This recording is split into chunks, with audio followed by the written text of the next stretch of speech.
एक दफा का जिक्र है कि दो दोस्त उम्र और अदनान एक छोटे से गांव में रहते थे।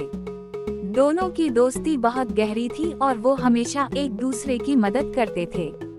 एक दिन इन्होंने जंगल की सैर का मंसूबा बनाया। जब वो जंगल में पहुंचे तो अचानक एक बड़ा रीछ उनकी तरफ बढ़ने लगा। दोनों दोस्त खौफजदा हो गए। उम्र जल्दी से एक दरख्त पर चढ़ गया, लेकिन अदनान दरख्त पर नहीं चढ़ सकता था। इसने सोचा कि अगर वो मुर्दा बन जाए तो रीछ उसे नुकसान नहीं पहुंचाएगा।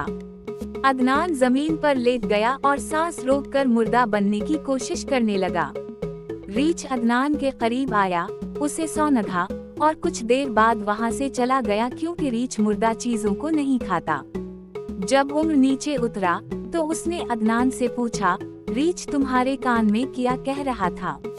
अदनान ने जवाब दिया, रीछ ने कहा कि ऐसे दोस्तों से बचो जो मुश्किल वक्त में तुम्हारा साथ ना दें। ये कहानी हमें सिखाती है कि हकीकी दोस्त वो होते हैं जो हर हालत में साथ दें। उम्मीद है आपको ये मुख्तसर कहानी पसंद आई होगी।